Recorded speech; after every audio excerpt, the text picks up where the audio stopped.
ॐ दिक्कालादनवच्छिन्न अनन्तचिन्मात्रमूर्तये स्वानुभूते कमानाय नमो शान्ताय तेजसे ऋतम् आत्मा परं ब्रह्म सत्यमित्यादिका बुधै कल्पिता व्यवहारार्थं संज्ञातस्य महात्मनः। আজ যোগবাশিষ্ঠ সার তৃতীয় অধ্যায় তত্ত্বজ্ঞান প্রকরণ, এই অধ্যায়টি শুরু হবে। তত্ত্বজ্ঞান প্রকরণ এই বিষয়টা যখন শুরু করছেন তাহলে বলতে যাবেন যে তত্ত্ব অর্থাৎ তত্ত্বের জ্ঞান বা তত্ত্ব আর তত্ত্ব, এই তত্ত্বের জ্ঞান সেটি কিভাবে সম্ভব সেই সম্পর্কে বলবেন। এই তত্ত্বজ্ঞান অর্থাৎ ব্রহ্মজ্ঞান লাভ করা অথবা আমাদের মুক্তি লাভ করা বা ব্রহ্মের স্বরূপের সঙ্গে এক হয়ে যাওয়া, সেই বিষয়টা এখানে আলোচনা করা হয়েছে। তাহলে প্রথমেই বলছেন এই তত্ত্বজ্ঞান প্রকরণ জীবন মুক্তিপ্রদ, সেটি জীবন মুক্তিপ্রদ, তাই এখানে শুরু করছেন এইরকমভাবে ত্বাত্মাত্মবোধ এবৈক সর্বশাস্ত্রিণপাবকঃ প্রক্ত সমাধিশব্দেন ন তু তুষ্ণীম অবস্থিতিঃ। একতত্ত্ব আত্মা বোধ এব সর্ব আশা তৃণ পাবকঃ ভবতি। স আত্মবোধ সমাধি শব্দেন প্রক্ত তুষ্ণীম অবস্থিতি তু সমাধি ন ভবতি। তারা বলছেন একমাত্র ব্রহ্মাত্মৈক্য বোধি সর্ববিষয় ভোগ বাসনারূপ তৃণের দাহকারী অগ্নি সদৃশ, তাহাই সমাধি শব্দের দ্বারা অভিহিত হইয়া থাকে। কেবল নীরব অবস্থান মাত্রই সমাধি নহে। অনেক সময় আমরা যখন ঘুমাই বলছেন যে সমাধিতে আছে, এইরকম নীরব অবস্থান, তা কিন্তু নয়। সমাধি নির্বিকল্প সবিকল্প দুই ধরনের সমাধি আছে। সমাধি সম্পর্কে এখানে আবার বলা হবে। আর যদি বেদান্ত সার বইটি কাছে থাকে তাহলে হাতে নিতে পারেন, কারণ বেদান্ত সার থেকে এখানে কিছুটা বলতে হবে। তাহলে একমাত্র ব্রহ্মাত্মৈক্যত্ব বোধি সর্ববিষয় ভোগবাসনা রূপ।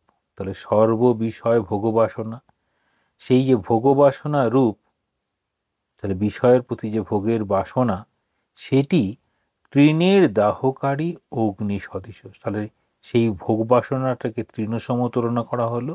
সেই তৃণটাকে দাহ করতে পারে যে ভাব, সেই ভাবটির নাম হচ্ছে ব্রহ্মাত্মৈক্যত্ব বোধ, সেইটির নাম হচ্ছে সমাধি। বলছেন নির্বিকল্প সমাধির কথা যোগশাস্ত্র ও বেদান্তে প্রসিদ্ধ আছে। তাহলে দুটি আছে, একটি সবিকল্প, একটি নির্বিকল্প। সবিকল্পে বিষয় থাকে জ্ঞান, জ্ঞেয়, জ্ঞাতা, এই তিনটি আলাদা আলাদা অবস্থান করে, অর্থাৎ কোনো স্বরূপের কথা চিন্তা করতে করতে আমি চিন্তা করছি চিন্তা স্বরূপ, তার সঙ্গে এক বোধ হওয়া, এই রকম। আর জ্ঞান, জ্ঞেয়, জ্ঞাতা আর পার্থক্য থাকে না, অর্থাৎ ত্রিপুটি, এই তিনটে ভাব একে ত্রিপুটি বলা হয়। এই ত্রিপুটিটা যেন একই মনে হবে, তা তখন বলা হবে নির্বিকল্প সমাধি। যোগ মতে তীব্র বৈরাগ্য সহায়ে ওই সমাধি হইলে পুরুষ খ্যাতি, পুরুষের যে খ্যাতি বলতে আত্মার যে খ্যাতি, পুরুষ খ্যাতি অর্থাৎ প্রকৃতি পুরুষ বিবেক, তাহলে প্রকৃতি পুরুষ সাংখ্যযোগ অনুযায়ী তার যে বিবেক, তাহলে পুরুষ প্রকৃতি বিবেক ও তৎসম্মত মোক্ষ হয়। যাহারা বিভূতি চায়, তাহলে সাধক বিভূতি চায়। আবার স্বামীজি নিজেই বলছেন, স্বামীজির একটা জায়গায় রয়েছে, বেশিরভাগ সাধকই বিভূতিই চায়। এই সাধক বলতে শুধু সাধক সন্ন্যাসী সেরকম নয়, বেশিরভাগ এই ঈশ্বরের আরাধনা করছেন জাগতিক লাভের জন্য, বা ঈশ্বরের আরাধনা করছেন বিশেষ শক্তি লাভের জন্য, ভগবানকে পাওয়ার জন্যই ভগবানকে আরাধনা করছেন।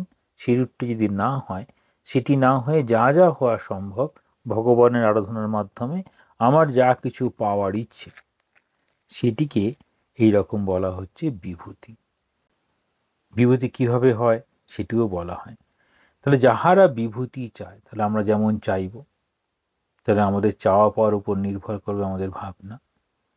তাহলে যাহারা বিভূতি চায় তাহারা সে সব পায়। তাহলে বিভূতি চাইলে বিভূতি পাবে, কিন্তু উহা মোক্ষ প্রতিকূল, যে কারণে ঠাকুর বলছেন সিদ্ধাই সেই মুক্তি লাভটার দিকে বাধা হয়ে থাকে। তাহলে সিদ্ধাই বাধার কারণ। কিসের বাধার কারণ? না মুক্তি লাভের বা মোক্ষের পথে বাধা। তাহলে উহা মোক্ষ প্রতিকূল। অষ্টাঙ্গ যোগের দ্বারা ওই নির্বিকল্প সমাধি হইয়া থাকে, যোগশাস্ত্রে যাহা অসম্প্রাজ্ঞাত, তাহলে সম্প্রজ্ঞাত অসম্প্রজ্ঞাত সমাধি নামে কথিত হয়। তাহলে যোগশাস্ত্রে কি বলছেন? অসম্প্রজ্ঞাত সমাধি। ওই সমাধিতে যোগীদের স্বরূপ স্থিতি হইলেও উহাই যে অখণ্ড ব্রহ্মানন্দ, এই বোধ তাহাদের হয় না, কারণ তাহাদের বেদান্ত প্রতিপাদ্য ব্রহ্ম বিষয়ক সংস্কার নাই। তাহলে ব্রহ্ম বিষয়ক সংস্কার নেই বলে হচ্ছে না। উদাহরণ দিচ্ছেন, যাহারা সঙ্গীত শাস্ত্রের, যাহারা বা যাহাদের সঙ্গীত শাস্ত্রের কোনো সংস্কার নেই, তাহলে কি হবে? তাহলে সেই সঙ্গীত শাস্ত্রে যদি সংস্কার না থাকে, তারা শুনতে পারে, তারা সেটিকে অভ্যাস করতে পারে, চেষ্টা করতে পারে, সুর তাল লয় সব যেন আলাদা আলাদা হয়ে যাবে, ঠিক ঠিক ওই রকম হবে না। তাহলে এই সংস্কার কিভাবে হয়? না বারবার অভ্যাস করতে করতে করতে করতে সংস্কার হয়। এটাকে বলা হয় প্র্যাকটিস বিকাম ইনস্টিংক্ট। মানে আগে আলোর মধ্যে দেখে দেখে হারমোনিয়াম বাজাচ্ছে, তারপর হয়তো অন্ধকার হয়ে গেছে, তবুও হারমোনিয়ামের রিডগুলো ঠিক জায়গায় পড়ছে, বা তবলা বাজাচ্ছে, আলো নেই তবুও সেই তবলার একই রকম, তবলাতে ঠিক ঠিক জায়গায় আঙুলগুলো পড়ছে। এটা অভ্যাস করতে করতে হয়। তাহলে যাহার সঙ্গীত শাস্ত্রের সংস্কার নেই, তাহলে যার এরকম সংস্কার হয়নি, কেবলমাত্র যদি শোনে, সে ব্যক্তি যেরূপ এই গান শুনল, গীত ও শ্রবণে কেবল শব্দ মাত্রই বুঝিয়া থাকে, তাহলে শব্দ বুঝছে, অর্থ বোঝার চেষ্টা করছে, কিন্তু কোন রাগ রাগিনীতে বাজছে সেসব তার। আর সঙ্গীত কলার সংস্কারবান পুরুষ উহা শ্রবণে তাল মান লয় রাগিনী ইত্যাদি বুঝিয়ে আনন্দ পায় তদ্রূপ। তাহলে একটা জানার পরে আনন্দ, একটা শুনে আনন্দ। তাহলে শুনে আনন্দ হচ্ছে, কিন্তু সেই আনন্দ তাকে সব কিছু জানাতে পারছে না। বেদান্তের সংস্কারবান পুরুষ ওই স্বরূপ স্থিতিতে অখণ্ড ব্রহ্মানন্দ অনুভব করেন। তাহলে এই বেদান্তের ভাবনা নিয়ে তারপর যদি ওই ভাবনায় যায়, তাহলে বলতে চাইছেন এই অষ্টাঙ্গ যোগ এর মাধ্যমে ওই নির্বিকল্প সমাধির মধ্যে যদি যায়, তখন এই বেদান্তের ওটি সম্ভব, তাহলে সম্ভব নয়। আমরা এই বিষয়টা একটু বেদান্ত সার থেকে দেখব। বেদান্ত সারে আমার কাছে যে বইটি আছে, বেদান্ত সার, স্বামী অমৃতত্বানন্দ প্রণীত, এই বইয়ের 121 পৃষ্ঠায় রয়েছে সমাধির অঙ্গ। অশ্ব অঙ্গানি ইয়ম নিয়ম আসন প্রাণায়াম প্রত্যাহার ধারণা ধ্যান সমাধয়। বলছেন নির্বিকল্প সমাধির অঙ্গ 8টি: যম, নিয়ম, আসন, প্রাণায়াম, প্রত্যাহার, ধারণা, ধ্যান ও সমাধি। এবার যম বলতে আবার বলবেন যমগুলো কোনগুলোকে বলা হয়।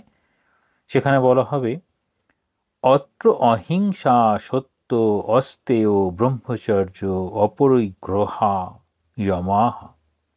তাহলে কি কি হলো না, বাক্য মন ও শরীরের পরপীড়া না দেওয়াই অহিংসা।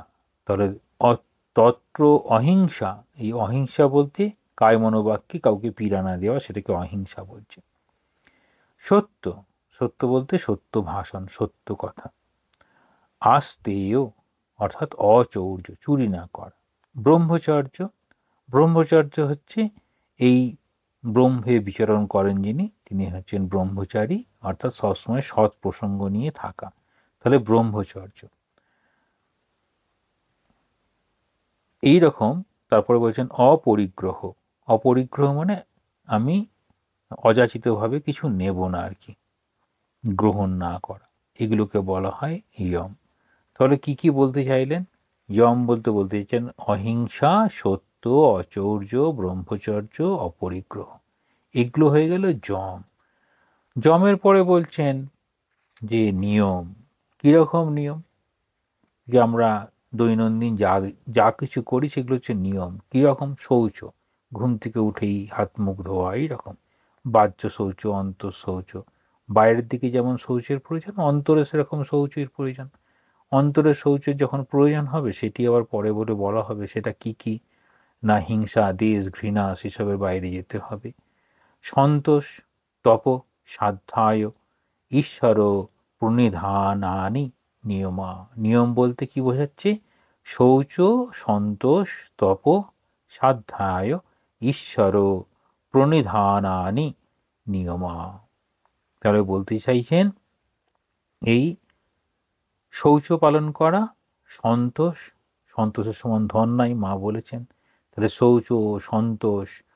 তারপরে বলছেন তপ, তপ, তপস্যা করা, বিভিন্নভাবে আমরা যেমন তপস্যা করি সেরকম তপস্যা। সাধ্যায় মানে পড়াশোনা করা। ঈশ্বর প্রণিধানানি অর্থাৎ ঈশ্বরকে অর্চনা করা বা পূজা করা, তার দিকে শ্রদ্ধা রাখা, এইরকম হচ্ছে নিয়ম। তারপর বলা হবে আসন, আসন যেভাবে বসে আমাদের শিরদাঁড়া সোজা রেখে এরকমভাবে যতক্ষণ বেশি বসা যেতে পারে সেই রকম। তাহলে হাত পা ঠিক করে রেখে তাহলে চেষ্টা করতে হয় পদ্মাসন বা সুখাসন, এরকমভাবে বসে প্রার্থনা করা। প্রাণায়াম, এর প্রাণায়াম হচ্ছে শ্বাস প্রশ্বাসের গতি নির্ধারণ করে সেটাকে নিয়ম মাফিক চলা। প্রত্যাহার, এরকম প্রত্যাহার আছে। প্রত্যাহার হচ্ছে ইন্দ্রিয় বিষয় থেকে মনটাকে সরিয়ে রাখার চেষ্টা। তাহলে ইন্দ্রিয়কে বহির্জগৎ থেকে ফিরিয়ে আনার চেষ্টা, তাকে বলবে প্রত্যাহার। এরপরে আসে ধারণা, যেটিকে বলা হচ্ছে একাগ্র চিত্ত, মানে মনটাকে একভাবে রাখা। এই যে শ্রবণ, মনন, এইরকম ব্যাপারে এই ধারণা। তারপর বলবো ধ্যান, ধ্যানটা কীরকম? মনন বা মনের যে বিষয় সেই বিষয়ের মধ্যেই তাকে ডুবিয়ে রাখা, সেটি হচ্ছে ধ্যান। আর সেই ধ্যান যত গভীর হয় তখন গিয়ে সমাধি হয়। এরকমভাবে এই অষ্টাঙ্গ যোগের কথা বলা হয়। এটা বেদান্ত সারে খুব সুন্দরভাবে রয়েছে। এই বেদান্ত সার থেকে আপনারা ডিটেলসে পড়ে নিতে পারেন। তারপর বলছেন এবার বেদান্ত মতে কীরকম বলা হবে? বেদান্ত মতে বলা হবে শ্রবণ, মনন ও নিদিধ্যাসনের অনন্তর ওই নিদিধ্যাসনের পরিপক্ক অবস্থারূপী সমাধি। তাহলে এখানে বলছেন শ্রবণ, শোনা হলো। মনন, মনন হচ্ছে যুক্তি বিচার দিয়ে যেটা শোনা হলো সেটিকে মনে রাখার চেষ্টা এবং সমস্ত এই ডাউটস, সন্দেহ চলে যাওয়া, সেটি হচ্ছে শ্রবণের পরে মনন। দেখবেন ঠাকুর বলছেন যা কিছু শুনলে পরে নিজেদের মধ্যে আলোচনা করবে ওই বিষয় নিয়ে, সেটি হচ্ছে এই মনে রেখে আলোচনা করা, সেটি হচ্ছে মনন হলো। সেই মনন যখন আলোচনা করছে যেটি আমার মনে আছে সেটা দৃঢ় হয়ে গেল। নিদিধ্যাসন, নিদিধ্যাসন হচ্ছে ওই রকম একটি অবস্থা যার পরে আর মনটা যেন অন্যদিকে না যায়, সেটি হচ্ছে নিদিধ্যাসন। তাহলে শ্রবণ, মনন, নিদিধ্যাসন, ইহাতে জ্ঞান দৃঢ় হয়। তাহলে কোনো বিষয় সম্পর্কে আমাদের এই যে কনসেপশন গ্রো করার জন্য আমাদের কি করতে হবে, মনটাকে দৃঢ় করতে হবে, ওই বিষয়ের মধ্যে যেন থাকে, সেই বিষয়টাকে ধরে রাখার চেষ্টা। এবার বলছেন যে ক্ষণিকের জন্য হইল ওই সমাধি সত্তা চৈতন্য আনন্দ অদ্বৈতের বোধক। তাহলে বলছেন যখন এই সমাধি হচ্ছে, সেই সমাধি সেটি যদি জ্ঞান জ্ঞেয় জ্ঞাতা যদি আলাদা আলাদা থাকে, সবিকল্প সমাধিও যদি হয়, সেই সবিকল্প সমাধিতে তখন যে বিষয়বস্তু নিয়ে তিনি ধ্যান করছেন, সাধারণভাবে সাধক তার গুরু এবং ইষ্টের কথা চিন্তা করেন, করে ধ্যান করতে পারেন। আবার যারা জ্ঞানী হয়, যেমন আমাদের তুরীয়ানন্দজির মতো মানুষ, তারা হচ্ছে গীতার শ্লোককে নিয়ে ধ্যান করতেন, ওই শ্লোকের অর্থ, অর্থাৎ গভীরভাবে এই শ্রবণ মনন নিদিধ্যাসন ধ্যান ধারণা ধ্যান সমাধি এই রকমভাবে। তাহলে বলছেন তখন কি হয়, তখন ওই সমাধি সত্তা, সমাধি যেটা নিয়ে ভাবছিল, সেই সমাধি সত্তা সেই চৈতন্য, চৈতন্য আনন্দ অদ্বৈতে বোধক। তখন ব্রহ্ম নিষ্প্রপঞ্চ। এই নিষ্প্রপঞ্চ মানে হচ্ছে, প্রপঞ্চ মানে হচ্ছে জগৎ, নিষ্প্রপঞ্চ মানে জগৎহীন। তাহলে ব্রহ্ম এই জগৎহীন অবস্থায়, তাহলে আমরা এই জগৎটাকে দেখছি, জগতের মধ্যে ব্রহ্ম আছে, সেই ব্রহ্মের জন্যই যে জগৎ, সেই জগতের এই নাম রূপের জগতের বাইরে চলে এলাম। নাম রূপের জগৎ হচ্ছে প্রপঞ্চ, জগৎ প্রপঞ্চ, নাম রূপের বাইরে এলেই নিষ্প্রপঞ্চ। তাহলে ব্রহ্ম নিষ্প্রপঞ্চ, এই জ্ঞান চিত্তে সুদৃঢ় হয়। যিনি ওই সমাধি যত অধিক অভ্যাস করেন, তাহার জ্ঞান তত দৃঢ় হয়। তাহলে যিনি এই জ্ঞানটা যত অভ্যাস করছেন, তত তার হচ্ছে জ্ঞানটা দৃঢ় হচ্ছে। তাহলে জ্ঞান দৃঢ় হয় কি করে না, অভ্যাস। তাহলে অভ্যাস করতে করতে সেটি হয়। তাহলে একদিনে হয় না, সেই জন্য যে বারবার অভ্যাস করতে করতে ওটি হবে। এবার একটা মত বলছেন, বার্তিক মতে নিদিধ্যাসন অর্থ বিজ্ঞান। এই যে নিদিধ্যাসন বলছেন, নিদিধ্যাসন অর্থ হচ্ছে বিজ্ঞান। সুতরাং শ্রবণ মনন দ্বারাই বিজ্ঞান হইয়া গেলে তখন আর প্রয়ত্ন সাধ্য ধ্যান সমাধির প্রয়োজন নাই। তাহলে সেরকম সবার সেরকম সামর্থ্য নাই, সেরকম যোগ্য শিষ্য যদি হয় বা যোগ্য আধার যদি হয়, শ্রবণ মননের পরেই ওটি হয়ে যায়। যেমন ঠাকুরের ক্ষেত্রে তোতাপুরি বলছেন, ঠাকুরের তারপরে সঙ্গে সঙ্গে এই জ্ঞান লাভ হয়ে গেল। এই কীরকম আধার কীরকম হয়, কীরকম ধরনের আমরা হই, সেরকম এখানে বুদ্ধির প্রসঙ্গ উপস্থাপন করে এই যোগবাশিষ্ঠ সারেই বলা হয়েছে, পাথরের মতো বুদ্ধি, রাবারের মতো বুদ্ধি, চর্ম সদৃশ বুদ্ধি, তৈল সদৃশ বুদ্ধি। ওই তৈল সদৃশ বুদ্ধি যার ক্ষেত্রে আছে, মানে সেই রকম ধরনের যোগ্য সাধক, তাদের শ্রবণ মননের পরেই ওটি হয়ে যায়। শ্রবণ মনন করতে করতে আর দ্বিতীয়তে আর যেতে হয় না। ঠাকুর যাকে যখন বলছেন, যখন ওই কা শব্দ শুনেই কৃষ্ণের কথা মনে হচ্ছে, যার ঊর্জা মানে উদ্দীপন হচ্ছে, সহজেই উদ্দীপন হচ্ছে, এইরকম ঈশ্বরীয় ভাব এলে পরেই তিনি বিমোহিত হয়ে যাচ্ছেন, তখন তার ভগবান লাভে আর দেরি নেই, এরকম ঠাকুর বলেছেন। সুতরাং শ্রবণ মনন দ্বারাই এই বিজ্ঞান হইয়া গেলে তখন আর প্রয়ত্ন সাধ্য ধ্যান সমাধির প্রয়োজন নয়। তাহলে আলাদা করে আর সেই শ্রবণ মননের সঙ্গে সঙ্গে যেন সেটি হয়ে যাচ্ছে, তখন আর অন্যদিকে কোনো মনটা যাচ্ছেই না। তবে বিজ্ঞান ঠিক হওয়া চাই, এরকম আরো বলছেন, বিজ্ঞানটা ঠিক হওয়া চাই। সেখানে নিদিধ্যাসন অর্থ হচ্ছে বিজ্ঞান। এই দৃঢ় বিজ্ঞান উদয় হইলে তখন পুরুষ সদাই সমাধিস্থ।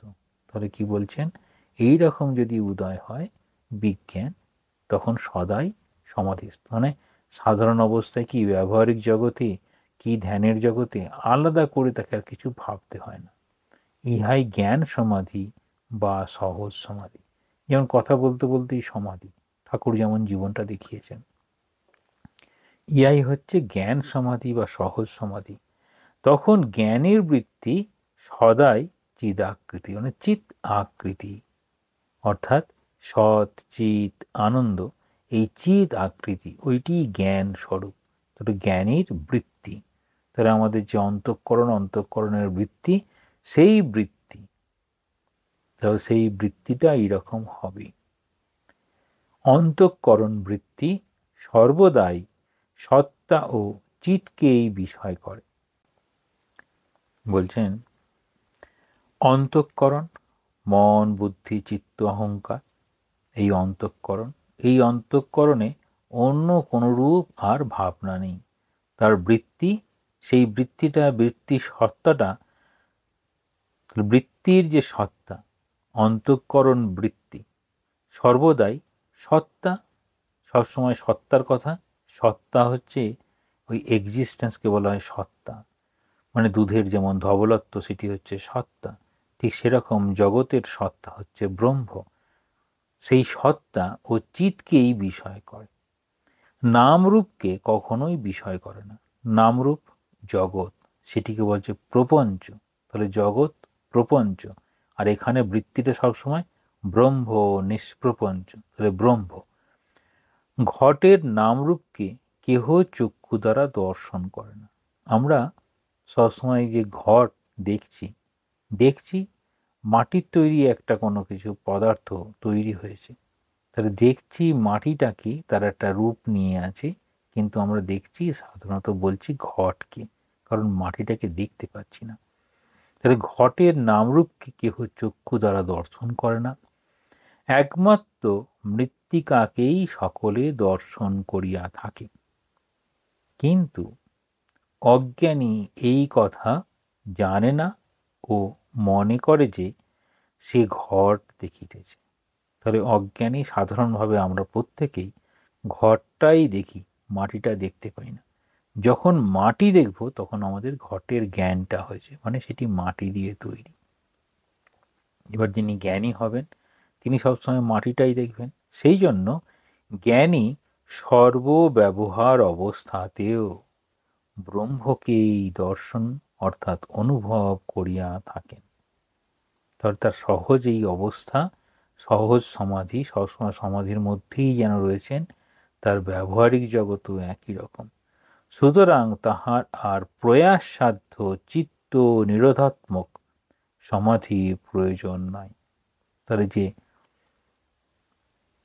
এই যে অষ্টাঙ্গিক মার্গ অনুযায়ী এই বলছেন অষ্টাঙ্গ যোগের এই যে ভাবনা, অষ্টাঙ্গ যোগের ভাবনা অনুযায়ী আর তাকে দেখতে হচ্ছে না, যে সরাসরি ব্রহ্মকে দর্শন করছেন।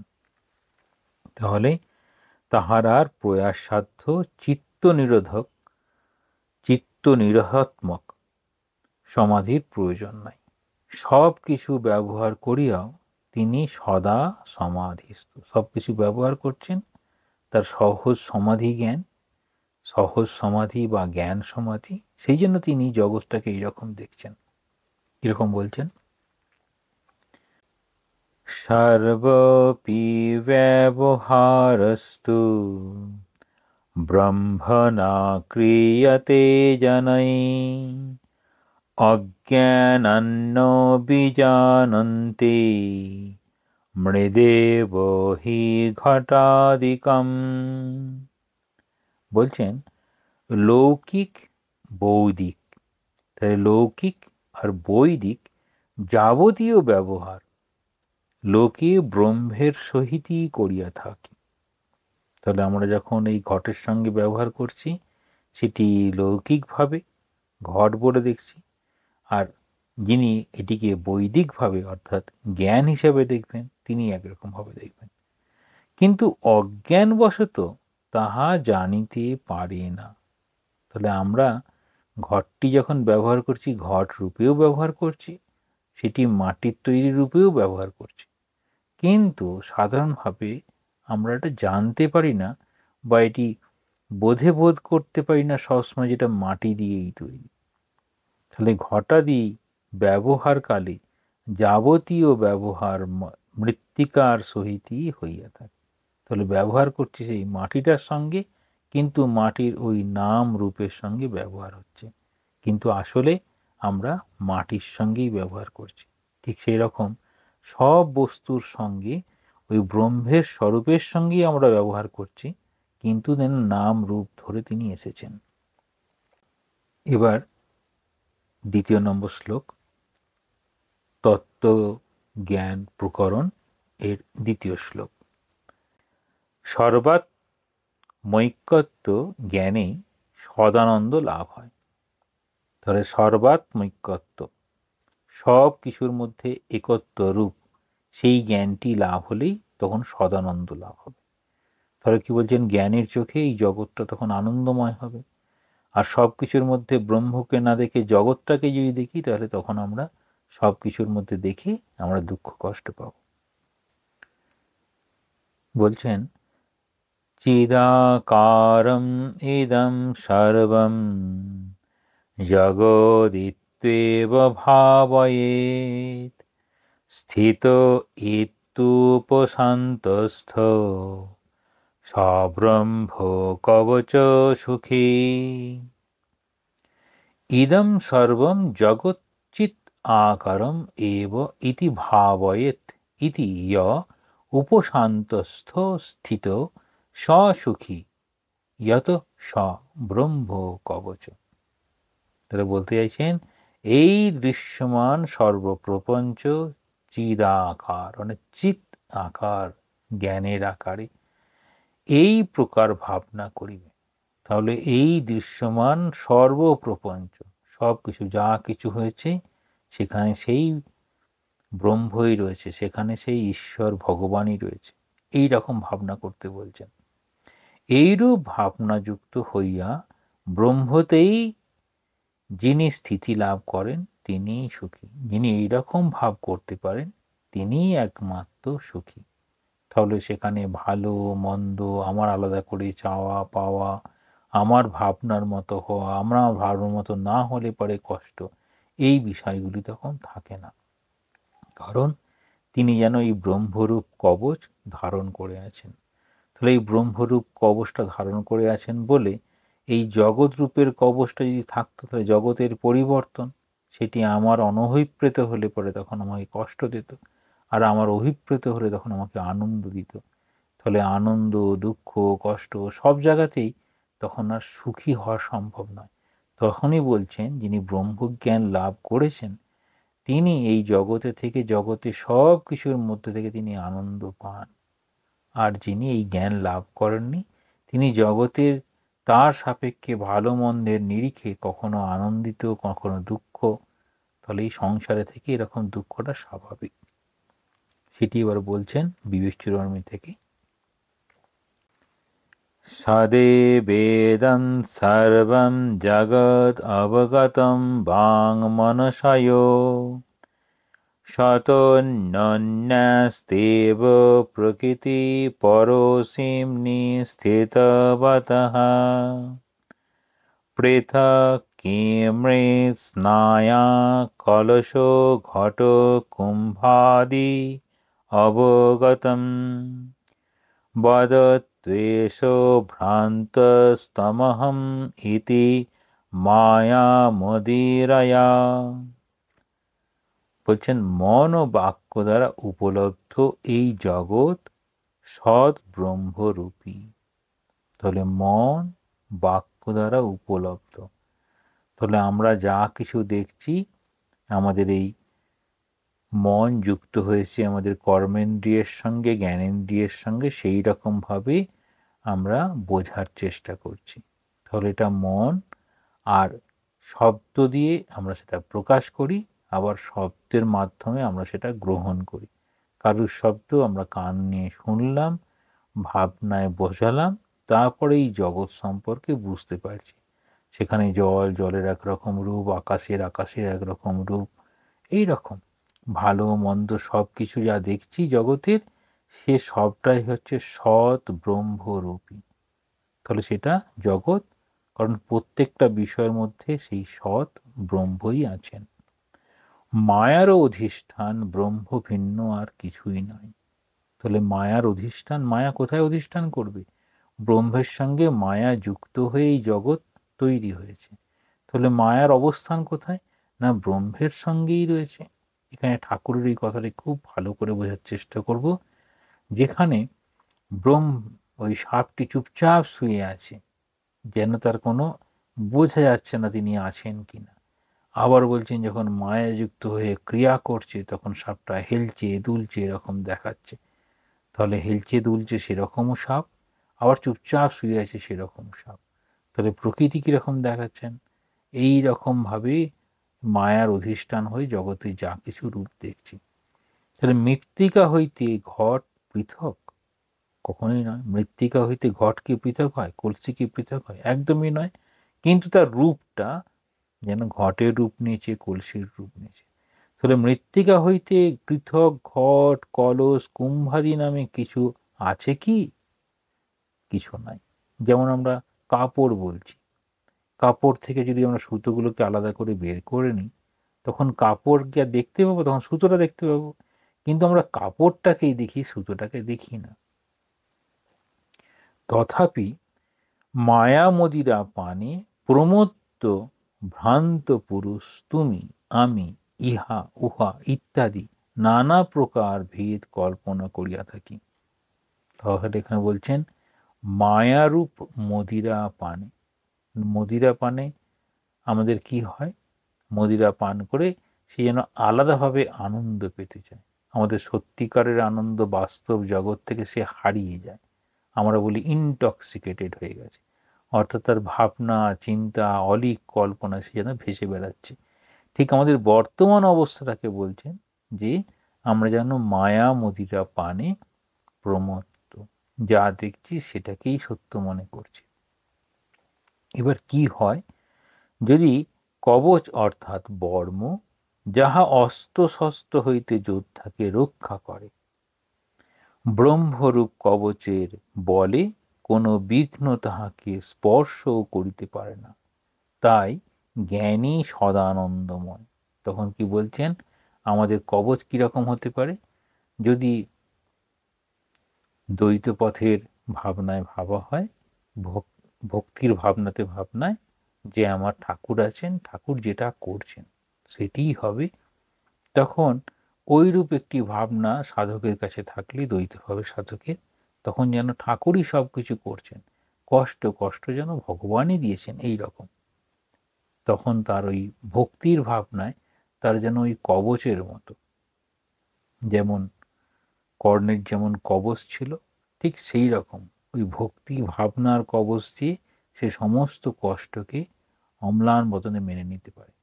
আর যদি জ্ঞানীর পথে হয়, তখন তিনি ভাববেন না, এটি হচ্ছে ব্রহ্মের স্বরূপ, আর যা কিছু আমি দেখছি সেটা হচ্ছে জগতের স্বরূপ। জগতের স্বরূপ আমাকে কষ্ট দিতে পারে, কিন্তু ব্রহ্মের স্বরূপটা দেখলে সেই সব কিছু আনন্দময়, কারণ ব্রহ্ম তার স্বরূপ হচ্ছে সৎ চিৎ আনন্দ। তাই জন্য হচ্ছে যখন ওই জ্ঞানে অবস্থান করে জ্ঞানী কিংবা ভক্ত, যদি ওই রকম অবস্থান করে, সমস্ত পথেই তাই, যখন সাধক সে যে পথ দিয়েই যাক না কেন, অদ্বৈত দ্বৈত বিশিষ্টাদ্বৈত যে পথ দিয়েই হোক, সেই উচ্চ অবস্থায় তখন এই সাধারণভাবে সাধারণ মানুষ যেমন আমরা দেখি জগৎকে, সেরকম জগৎ তার পক্ষে দেখা সম্ভবই নয়। কারণ তার ওই জ্ঞান, তার ওই বোধ, মনে হবে এটি জগতের স্বরূপ, এরকম পরিবর্তনশীল জগৎ, সংসার অর্থাৎ সংসরতি ইতি সংসারও, সবসময় পরিবর্তনশীল। সেটাকে সৎ অসৎ না সদসৎ সেটি বোঝা খুব মুশকিল, কারণ সেই জহৎ লক্ষণ, অজহৎ লক্ষণ, জহৎ অজহৎ লক্ষণ এরকমভাবে বলার চেষ্টা করা হয়, কিন্তু ঠিক কীরকম হয় আমাদের প্রত্যেকের ধারণা, প্রত্যেকের অবস্থান আমাদের চিন্তা চেতনা বোধের উপর নির্ভর করে। সে বলছেন আমরা যখন যত বড় হই, ছোটবেলার ভাবনাগুলোকে মনে হয় ওটা ছোটবেলার প্রত্যেকেই এরকম হয়, এগুলো স্বাভাবিক। তো এই স্বাভাবিক এরকম হয় কখন বুঝতে পারছি? একটা জ্ঞানে উপনীত হওয়ার পরে। একই রকমভাবে এই সাধারণ অবস্থা থেকে সাধক যখন ওই সাধনার দিকে যাচ্ছেন, কীরকম? সেখানে এই যোগের কথা বলছেন। এই যোগটাও যেন খুব খেয়াল করব কি কি যোগের কথা বলছেন। অষ্টাঙ্গ যোগের কথা। যম, তার অর্থ হচ্ছে অহিংসা, অর্থাৎ হিংসা না করা। তাহলে বলছেন যম অর্থাৎ অহিংসা, সত্য, অচৌর্য, ব্রহ্মচর্য, অপরিগ্রহ, এসব নিয়ে হচ্ছে যম। এখানে একটি ভ্রান্ত ধারণা তৈরি হয় অহিংসা, এই অহিংসা পরমধর্ম এরকম বিষয়টা, সেটি সাধকের জন্য। এখন আমরা অহিংসা কোথায় দেখাবো না, ঠাকুরের কথা ধরে নিতে হবে।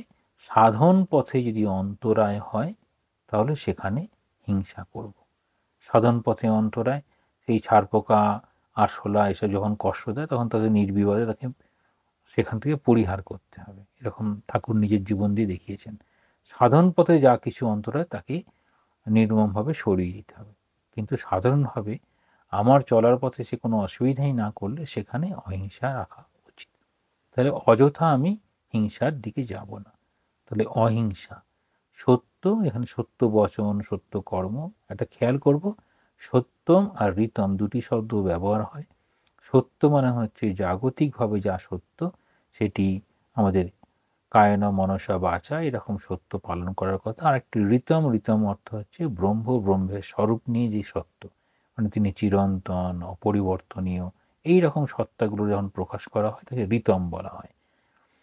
যে সত্যম বদিস্বামী, ঋতম বদিস্বামী, এরকম করে প্রার্থনাতে রয়েছে।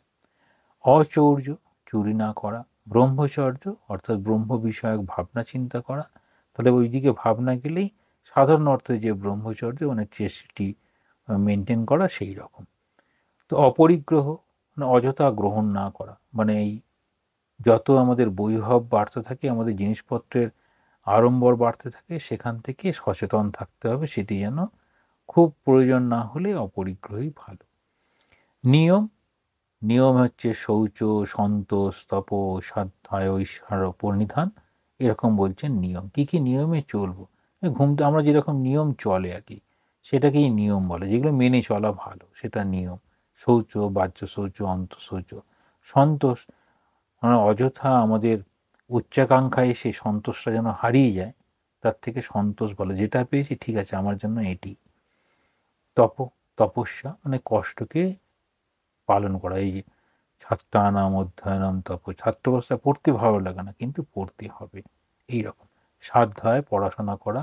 ঈশ্বর প্রণিধান, তাহলে ঈশ্বরের প্রণিধানটা ভাবতে হবে। আসন, যেভাবে বসলে পরে আমরা অনেকক্ষণ হয় বসতে পারি বা যেভাবে বসলে শারীরিক কষ্ট হয় না, সেখানে সুখাসন, পদ্মাসন এরকমভাবে বলা হয়। আবার অনেক সময় যখন যখন শুয়ে আছি তখনও কিন্তু হতে পারে, কারণ একটা বয়স আসবে তারপর তো আমাদের বিছানাতেই বেশি সময় কাটবে, তো এই অভ্যাসটা থাকা ভালো। প্রাণায়াম, শ্বাস প্রশ্বাসের গতি নিয়ন্ত্রণ করে আমাদের মনটাকে শান্ত করা। প্রত্যাহার মানে ইন্দ্রিয়কে বহির্জগৎ থেকে ফিরিয়ে আনা, বাইরের দিকে বারবার যেতে চাইবে। ধারণা, একাগ্রচিত্ত হওয়ার চেষ্টা করা। ধ্যান অর্থাৎ ওই মনন করার চেষ্টা করা, তাহলে মনন, নিদিধ্যাসন, শ্রবণ, মনন, নিদিধ্যাসন, তারপরে ধ্যান হয়। তাহলে মনন করার চেষ্টা করা বারবার বিষয়টাকে, আর বিষয় সম্পর্কে আরও গভীরভাবে ধারণা করা, তারপর এখান থেকে যেমন সমাধি হয়, এরকম বলতে চাইছেন। তাহলে বলছেন এই জীবন মুক্তি, এই জীবন মুক্তির প্রতি যে তত্ত্বজ্ঞান, সেই তত্ত্বজ্ঞানের জন্য আমাদের কীরকম ধরনের অভ্যাস করতে হবে। অভ্যাসটার জন্য প্রথমেই মনে করিয়ে দিলেন যে অষ্টাঙ্গ যোগের কথা, তারপর সেখান থেকে সবিকল্প সমাধি হয়, নির্বিকল্প সমাধির পথে যাওয়া। কিন্তু সবসময় খেয়াল রাখতে হবে যে এই নিদিধ্যাসন, সেটি বেদান্ত মতে শ্রবণ মনন নিদিধ্যাসনের কথা বলা হয়, আর বার্তিক মতে নিদিধ্যাসনের অর্থ হচ্ছে বিজ্ঞান। তাহলে এখানে খেয়াল করব, শ্রবণ শোনা হলো, মনন, তখন যেন ডাউট, সমস্ত কনফিউশন যেন চলে যায়, তাহলে আলোচনার মাধ্যমে সমস্ত কনফিউশন চলে গেল, সেটি হচ্ছে মনন হয়ে গেল। এবার নিদিধ্যাসন, যেটিতে আমি যে সিদ্ধান্তে উপনীত হলাম সেই সিদ্ধান্তকে ধরে রাখতে হবে। এইরকমভাবে বারবার প্রয়াস, সেখানে গুরু বাক্য বা এই ব্রহ্মের স্বরূপ সম্পর্কে যিনি যে মত অবলম্বন করে চলতে চান, তিনি সেই মতকে ধারণা করে নিয়ে আগানোর চেষ্টা করবেন। তারপর সেটিতে এই করতে করতে তখন ভক্তিপথ হলে পরে সবই আমার সেই প্রভু এরকম মনে হবে, আর জ্ঞানের পথে সবই সেই চৈতন্য সত্য এরকম মনে হবে।